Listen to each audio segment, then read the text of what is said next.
Welcome into ProBox TV's Outside the Ropes, where we take a look at the biggest fights going on outside the ring. Big issue going on right now. That's right, the science of weight cutting. Ryan Garcia, of course, missing weight against Devin Haney by 3 pounds. Devin Haney coming out and talking about what cutting weight took out of him. Fighters like Teofimo Lopez, Virgil Ortiz have said the same thing. We'll break it down piece by piece, bring in some experts to talk about something that has become a bigger and bigger story. Jimmy Smith alongside Paulie Malignaggi, Chris Algieri, and ESPN analyst Timothy Bradley joining us by Zoom. Gentlemen, is it safe to say, Paulie, that this is becoming a story that we're hearing with more regularity over the last couple of years? Yeah, I mean, this is what you sign up for. You got to make weight. You know, there's different problems and different complications that come from making weight. The commissions have also adjusted different weigh-in times from before I was fighting professionally to when I was fighting professionally to after I'm fighting professionally.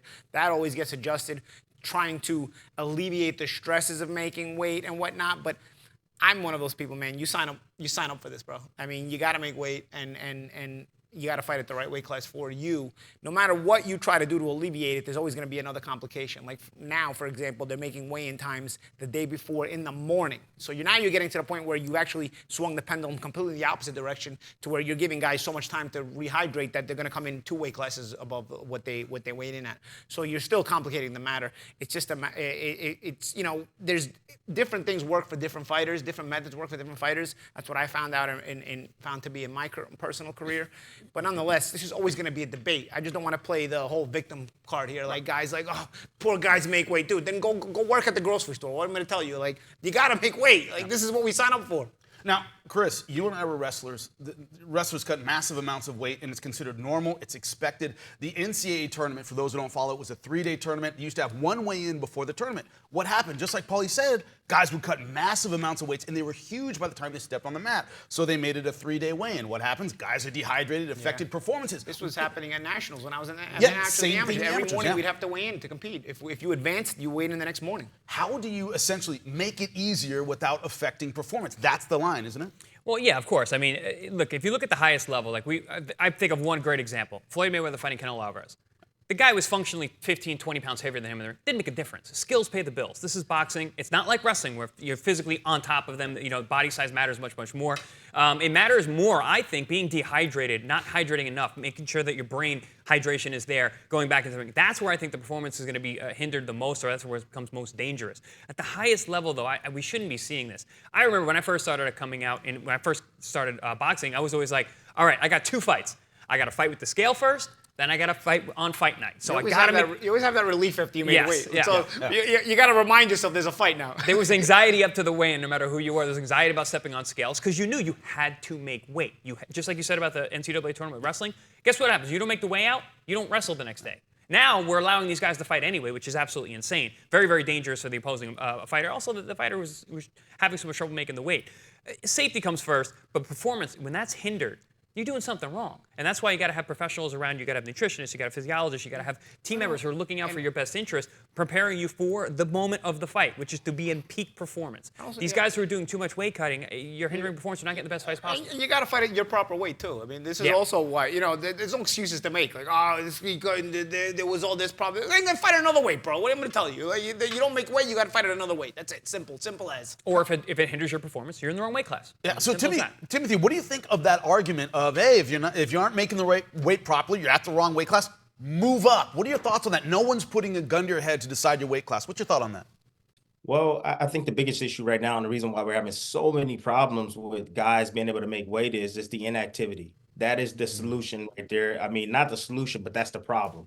But the solution is if you fought more often, you're in the gym, you're in there training, you don't have a lot of off time to where you're going to be building up to, 15, 20, 25 pounds. So when you do fight, you got to tear all of that down, and it makes it difficult for you. So, how a fighter behaves outside the ring is just as important as how you behave inside the ring. You got to live like a Spartan. And what that means is that, you got to live the life of a fighter. You got to stay disciplined in between your fights. You got to stay anywhere from 10 to 15, I would say 10 to 12 pounds, maybe even 15 pounds within your weight class or above your weight class. So that way it's not so hard or super hard for you to drain your body down and have to have a 3-month training camp, 12 or 15-week training camp, and you have a fat camp before the actual camp, and you can focus on the strategy at hand and the game plan going into your matches. But I'm going to tell you right now, it's because these guys are not active enough. They're fighting once, maybe 2 times a year, if that, and that's the biggest problem. And they're not behaving and being disciplined in between the fights. And that's why we're seeing more and more guys not being able to make weights. And then one more thing. You got these young guys now, they're growing. You gotta take that into account too. So if you say, you're 22, 23 years old, you're weighing a certain amount, now you're 25, 26, of course you're growing, you're getting your man bones. So you're definitely gonna gain a little bit of weight. However, you can still control it through your diet and it stay as low as you possibly can. So that way, when you do get that call, and you got to start fighting and you start training, you don't have to lose a massive amount of weight in between, and you won't struggle as bad as you do with all that weight on you. And Tim, to that point, having people around you who know what they're looking at, they're seeing that you're not going to make the weight, understanding diet, nutrition, weight cuts, what that stuff actually looks like. Having a professional around you, a part of your team, whether it's a nutritionist, it's a chef, it's a physiologist, someone that can oversee what's going on. Say, this guy's not making this weight anymore. He's outgrown it. That's hard. That's a hard thing to do when you're inside of it, right? It's like, oh, yeah, I'm 23 and 24. I can still make the weight. I always made the weight. Yeah, but your body's different now, and you might not notice it. That's why you got to have people around you who do. What I'm curious about. You're absolutely right. Yeah, Paulie, we all remember Ricky Fatton, right? We all remember Riddick Bowe up and down on the scale. Is that the outlier these days, right? Is it, maybe back in the 90s, guys would get way out of shape? My problem is that you're allowing guys to be able to say, I'll kill myself to make the weight right now. I'll destroy myself because now I got almost 2 days to get it back. The weigh-ins the day before at 9 a.m. with the way they do it, because everybody at home watches a staged weigh-in later in the day. That's why they're starting to weigh in with pants on now and stuff like that, because they've already made the official weight in the morning, and then they're just announcing what the official weight was earlier that morning. 9 a.m. the day before the fight, you're going to have more of this where the guys are going to absolutely say, I could move up in weight, but if I actually destroy myself to make the weight, I get almost 2 days to a day and a half, full day and a half to get the weight back. Recover, yeah. You know what? I want to stay in this weight class. And then you got guys showing up in the ring not even belonging in that weight class. So like I said, you swing with a pendulum one way, and you put a couple of idiots in the commissions who swing it the other way. They don't know what they're doing. And so you got a problem here or a problem there. So it's an argument that, unfortunately, will continue to be debated. To that point, though, there's always the overcorrection. Because then I've talked to some of the commissioners like, oh, make same-day weigh-in. I'm like, you can't do that either. Then you're No, here's the thing. Same-day weigh-in, I'm not necessarily against it, but it would force guys to move up in weight faster. I would have had to move up in weight faster if it was Problem is, though, weight. Guys don't care about their safety. Just like you said, I'm going to kill myself to make this weight. They're going to look for any competitive advantage. These guys, they're not going to have enough time to rehydrate their brain. That's my biggest concern when it comes to the dehydration. That was the why do they kill themselves? But why do you think they kill themselves to try to make the weight? Looking for an advantage any way possible. Looking for an advantage, exactly. Right. They're looking for an advantage, and that's the issue right there. So if you're looking for an advantage because of your size, like for you, Algieri, you're tall as hell, bro. Mm-hmm. At 140 pounds, I know it killed you to make that weight, but you were bigger than these guys, you were longer, you were quicker than these guys, and you had somewhat of an advantage that way. But, it's all about who does it the best, bro. That's it. The boils down to the science. Who does it best? If you stay disciplined, you stay focused, you stay strong, your body composition has a lot to do with it too. Your size, how much fat you can take off. Yep. Because, man, I remember I used to take off muscle to get down 140 pounds. It was like almost physically impossible for me to make 140 pounds without pulling off this muscle. Yes, it hindered me a little bit. However, I was able to figure out a way to do it and to get it off. And the best way that I came up with my doctor, because sooner or later I had to get a doctor, a professional, which you alluded to, Paulie, Chris, which you alluded to already, was to go on a vegan diet. The energy was there. Energy was high. I felt strong. I wasn't eating processed meat or this meat that sat on me for 3 or 4 days. Like everything I ate, I was using it as fuel, and I was just burning. It was coming straight through me. So it was really easy for me to lose weight. I remember you also fought in the amateurs at 147 pounds. So you went down when you turned 52. pro. So it was 52. A bit different. Yeah. Oh, 52. Yeah, well, at the end, it was 52. When I turned pro, it was still 47. You turned pro later.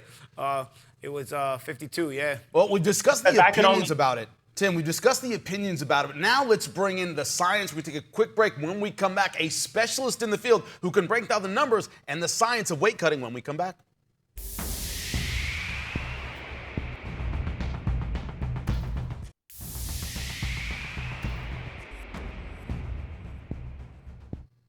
Welcome back to ProBox TV's Outside the Ropes. We are discussing the science and the difficulties and the controversy of weight cutting. To help us break down the numbers now, Dr. Corey Peacock, head of the Fight Science Lab at NSU, also works with the Kill Cliff Fight Team, gigantic MMA team here in South Florida. You know all about the science of weight cutting. Tell us briefly, in language we can understand, what happens to the body when we cut the weight, when we bring it back, that up and down, what does it do to a fighter? Sure. When you look at the weight cut and you look at it at its most simple form, we are essentially dehydrating the body, in which we are going to remove glycogen, glucose, carbohydrates, and we're going to remove electrolytes. The two most important things for us to be powerful, for us to be strong, for us to be able to think, and for us to be able to regulate the physiological processes of the human body. As we go through that regaining process, we are making an attempt to bring all of those things back up to normal level. But again, when we're looking at this process, human physiology is different between every athlete. The percentage in which we are going to be losing specific weight is going to impact the rebound or that percentage in which we are going to regain that weight. So you're looking at a whole conundrum of different variables that are going to affect the performance of the fight. Psychologically, what I'm very curious about, we've all been on one side of it, you've been on the other side of it, which is no one wants to bring a knife to a gunfight. You don't want to be the smaller guy in the ring, you don't want to be the smaller guy in the cage. So that psychological effect of, I just don't want to be the smaller guy, how much does that weigh on fighters from the other side, medically speaking? It's huge. I mean, realistically, first, just looking at the psychology of it, like you're saying, it's, why does somebody wear the biggest piece of armor? Why does a football player wear a cowboy collar? Those things matter. It's a psychological effect or an advantage to you thinking I'm bigger than my opponent, and vice versa, your opponent looking across the thing and looking at you and seeing somebody physically bigger in stature. So I can see it as an advantage of being the bigger fighter in that aspect. In terms of the actual psychology of losing the weight, though, there are a lot of different impairments that you are going to see in terms of executive function. You're going to see decision-making being rapidly decreased, reaction time being rapidly decreased, even just your dexterity and your ability to be precise and precision in terms of your striking and those kind of things, you're extremely impaired, especially going through that dehydration process. So a bad weight cut is really going to hurt your performance. Absolutely. And when you really look at like percentages of a weight cut, what I always see is this. You have these normal ranges, right? Where I always kind of give it the 7 to 10% rule. Where realistically, when you look at sort of male fighters, you're going to see them probably the norm being around 8% that they're going to be losing throughout that fight week, especially that last 72 hours. In terms of their rebound, when you actually look at the research data, you're going to see them probably upwards of about 13%. So typically a fighter that does this weight cut, quote unquote, correctly, they're going to typically rebound about 5%. So if they lose 8, they're going to gain 13. So you see that. Now, when you see a fighter that does it, quote unquote, the wrong way, and they're losing drastic amounts of weight, let's say they're losing up there in the 13%, typically you only see a rebound of 11 to 13%. So if you look at that in terms of like relative to size, the people that lose or cut weight better actually regain weight better. The people that lose large amounts, they're going to not gain as much because you have so much physiological distress going on. So, I mean, it really is a huge factor. Yeah, I can attest to my own career. First of all, he made a good point about wanting to be the bigger guy. For me personally, I just didn't want to be the smaller guy. I never looked at it as I'm going to be the bigger guy. I was never a guy who was the biggest puncher, so I was like, I don't want to be smaller than these guys too. So I just want to make sure I'm an adaptable size. And I felt like at 140 pounds especially, I was an adaptable size until I couldn't make weight anymore. But what the doc is saying about the getting it back, when you start to struggle too difficult, we go through, when the weight becomes so difficult to make that you're losing too much energy, and your recovery, I just thought it was just me. I'm getting older, I don't recover the same way. No, I'm just losing the 13% instead of the 8% now, right? So now, when I get back the 11 to 13%, I'm just getting back barely at everything I lost. While before, he was saying, And when you do it right, you're able to get back a majority of it. And it's funny because when I first happened, I was like, I got to move up weight. I'm just getting older, Like I don't recover the same way. When I'm 22, I recovered.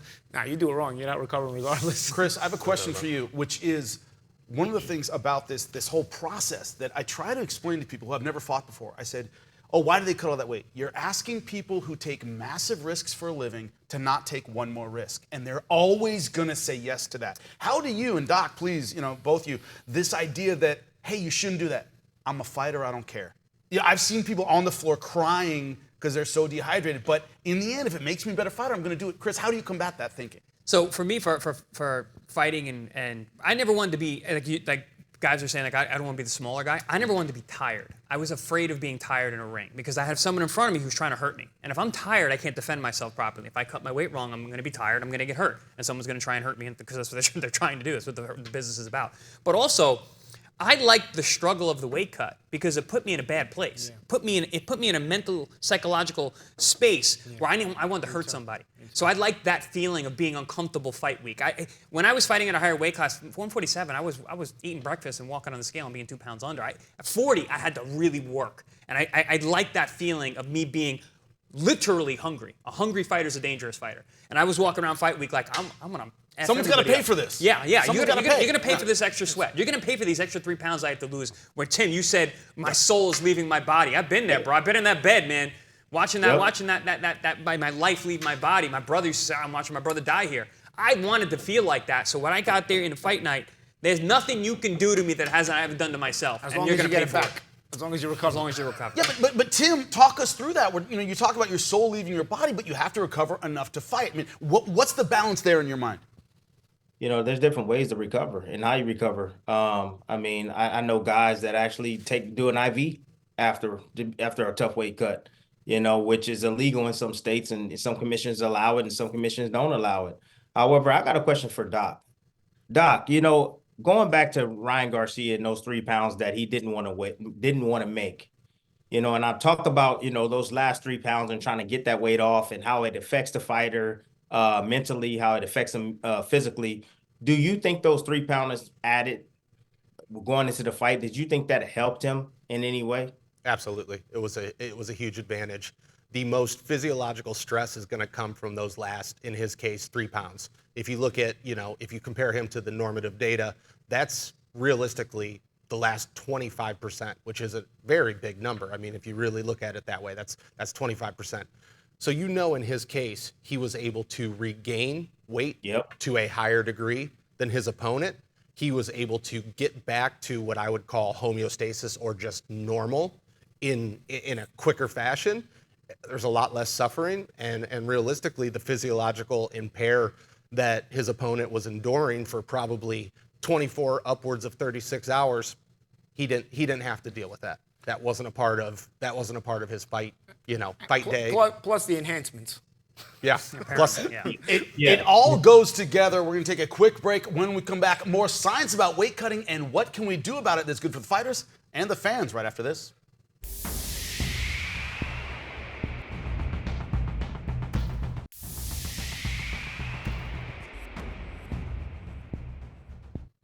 Welcome back to Outside the Ropes, where we are discussing the difficulties with weight cutting and possible solutions. We are joined again by weight cutting specialist Dr. Corey Peacock. There is a term for it. If you can think of it, please let me know. Where the safer you try to make something, the unsafer people will be. Put better brakes in a car, people go faster. If you put more safety devices in something, people then tend to take more risks. The one thing we've seen over the years, as the science has gotten better, fighters have gotten bigger because they feel they can cut more. What's the balance here in terms of solutions? Because it seems like every time we come up with a solution, people find a workaround to still stay bigger. Yeah, I mean, I think you really got to look at this too at the highest level, right? Risk and reward. The risk and the reward is the highest at the highest level, so we're going to try to do anything we can to have that advantage. Realistically, though, I think when you look at boxing as a whole and you look at safety and you look at maybe doing these things right, you're starting to see a lot of governing bodies start to regulate things. However, I do think they are taking somewhat of a wrong approach at this. Typically, when you see regulation, what is the regulation that we're seeing? We're seeing the weight regain after the weigh-in that's being regulated. Why are we not regulating the beginning of that process, where the most physiological stress and the most damage is occurring. And again, like we said, these people are willing to do anything for advantage. So even if they are going to lose, let's just use a number out there, 15 pounds in the last 24 hours, but yet they are regulated to only gain 10 pounds the following day based on those sanctioning rules. How is that safe? How are we making things safer? And I get it. It's a double-edged sword. We're trying to create rules to make people do things right, but as you just alluded to, they're not going to do that. They're still going to lose 15 pounds, but now we've prevented their ability from rehydrating properly and being potentially safer in the competition. Being a fighter, part of that is lying to yourself. You say, I'll figure out a way to get it back. You think about the first step. You don't think about the other step. Well, that's Jimmy's thought about, we're risk takers, so we're going to take any risks possible. We're competitors too, so we want every opportunity to be better, bigger, stronger. But those solutions. Yeah.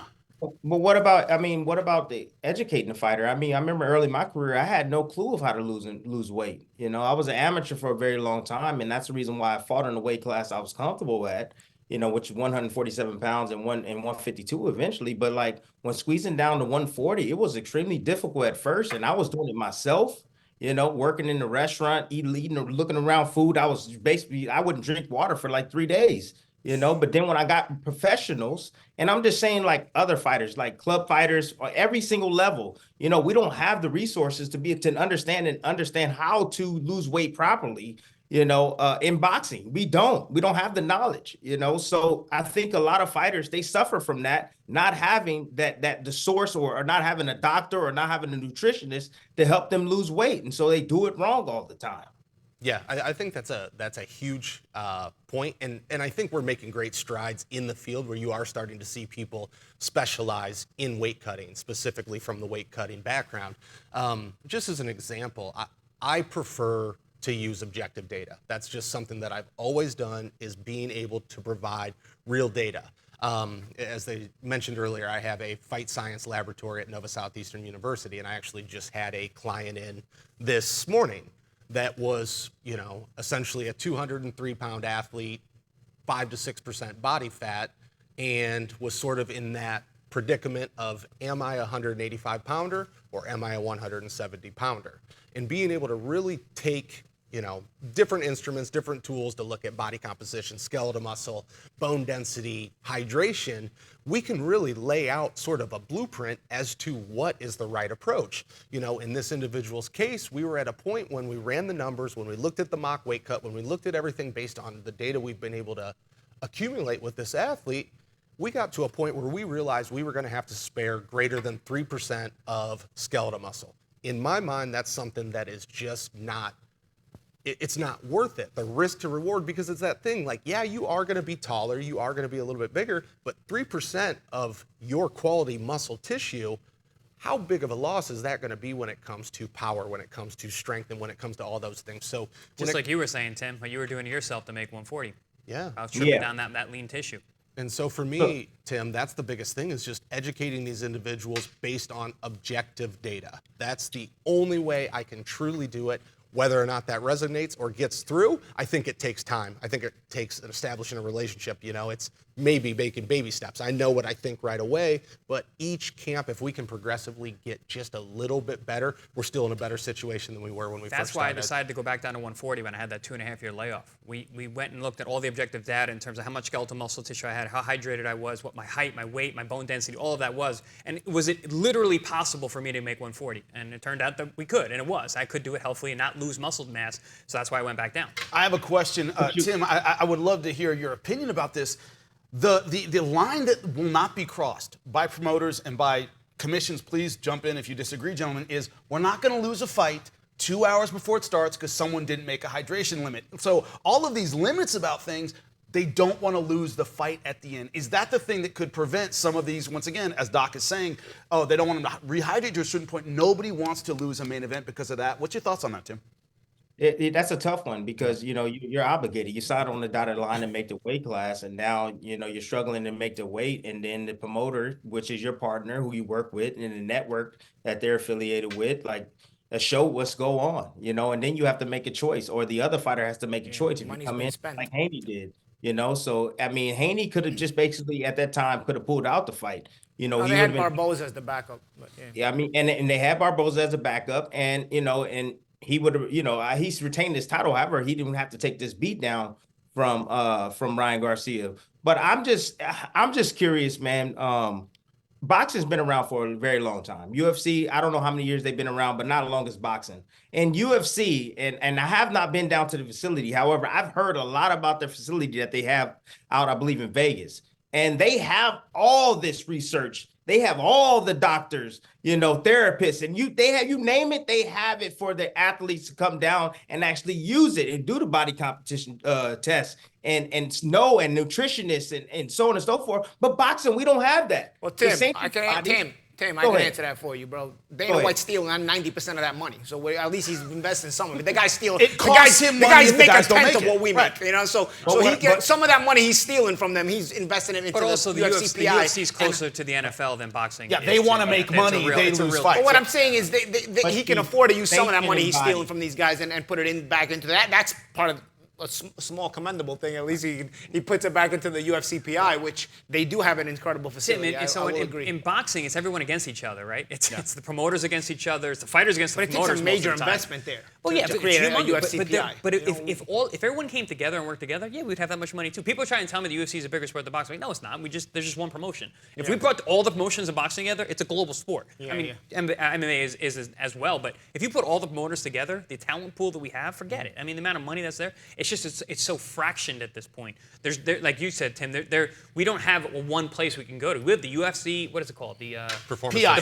the PI. But also, the fighters would rather get paid more. That's the thing too, Tim. You know what I mean? Like, we don't have a UFC PI in boxing, but we're getting paid more. So do we want to all give in a piece to? When we make money, we start doing it ourselves. But. Yeah, that's what I'm saying. So we get to that point. Are we going to trust somebody to take all that money and say, we're going to create a boxing PI, don't worry about it? How are you going to trust that guy? How much of it he's going to keep for himself and invest into the boxing PI? So, Tim, what is that? We have four major sanctioning bodies, guys. Four major sanctioning bodies taking 3% of our purse. 3% of our purse. You got a point. And they take it on all the regional titles they create. You're right. And they take it on all the regional titles they create. There, you're right. This is why it's a conversation. Like there's a way of doing stuff, and we can make boxing better. But this is one area. If you want something to change, they got to do something as a whole, because we don't have the information out there. You don't have the money to be able to say, I want to afford a nutritionist, to try to make this weight. Most guys don't even have money like that, man. Yeah, well, that was my point, that everybody's against each other. Everybody's against each other. For the sanctioning body, the fighters are against the sanctioning bodies, are against the promoters are against each other. Yeah. You're right. A $10,000 UFC fighter can use the UFCPI and get those advantages. A $10,000 boxer cannot afford to do all that. Pay his rent. Well, we've discussed all the problems when it comes to weight cutting. Thank you so much for the science, Doc. Very much appreciate Dr. Corey Peacock. When we come back, is it relevant still considering the behavior of Ryan Garcia? We'll discuss it right after this.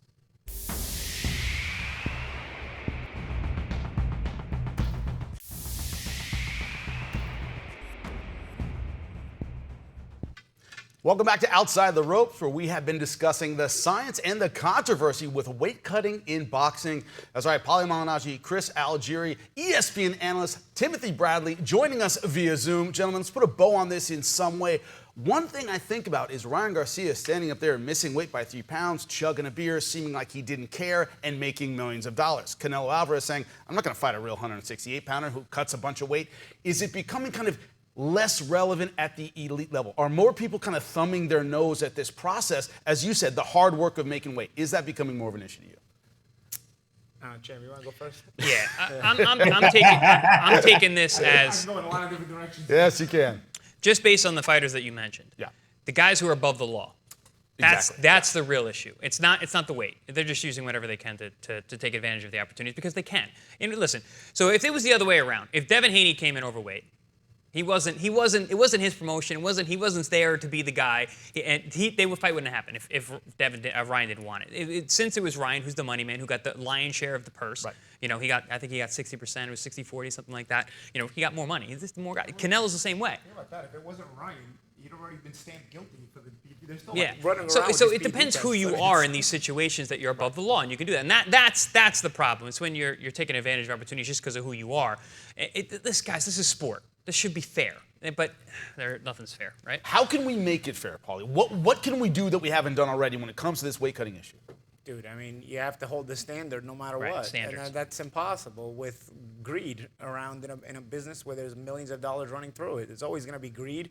It's human nature. It's, absolute power corrupts absolutely. And at the very top, they have that absolute power. And, you see sanctioning bodies changing rules day by day, circumstance by circumstance, You get guys failing PED tests and getting 4-year bans. And that'll be, you really stood up to him. The guy, nobody cares if that guy's gone 4 years or anything. But then the guy where they will care if he's gone 4 years, there's a slap on the wrist. Yeah. They banned Amir Khan. He's already retired. Yeah, they banned him 2 years. Come on, dude. After the fact. So I mean, I don't know. You need to hold a standard, which is, you got a better chance of seeing pigs fly. Standard in unethical sport, you're not really going to see that. That's right. We're quoting Orwell here. That's right, what we're doing outside the ropes. Timothy, what's your thought on it, man? Moving forward, what can we do in the face of A, some tough weight cuts, and B, some people not caring about the cut at all? What do we do?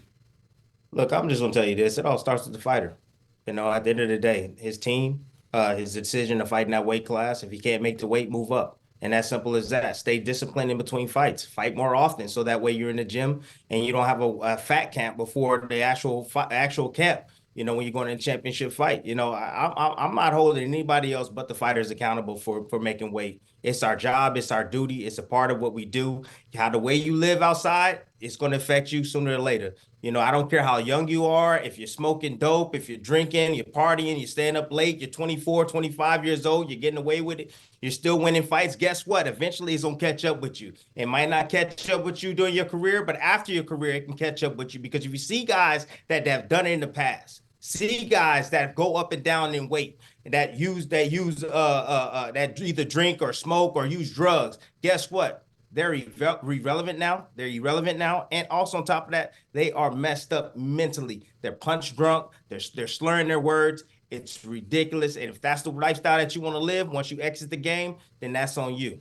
So, Tim, you're saying that boxers should have honor and discipline. Wow, that's an interesting point. Yeah, the business of boxing. All I'm saying. Interesting point. We are asking a lot of the sport. And be professional at the end of the day. And take responsibility for your actions. Absolutely. These are grown men. And at the highest level, you're a professional. Period. There's no excuses. At the end of the day, the rules are the rules. They stay the same. Whether we change them or don't change them, get more discipline, and guess what? You'll see better results. Spoken by a Hall of Famer. That's right. Life lessons from Timothy Bradley. This has been Outside the Ropes, the science and controversy of weight cutting. Hope we've educated you at least a little bit. Be careful with that cut, and we'll see you next time.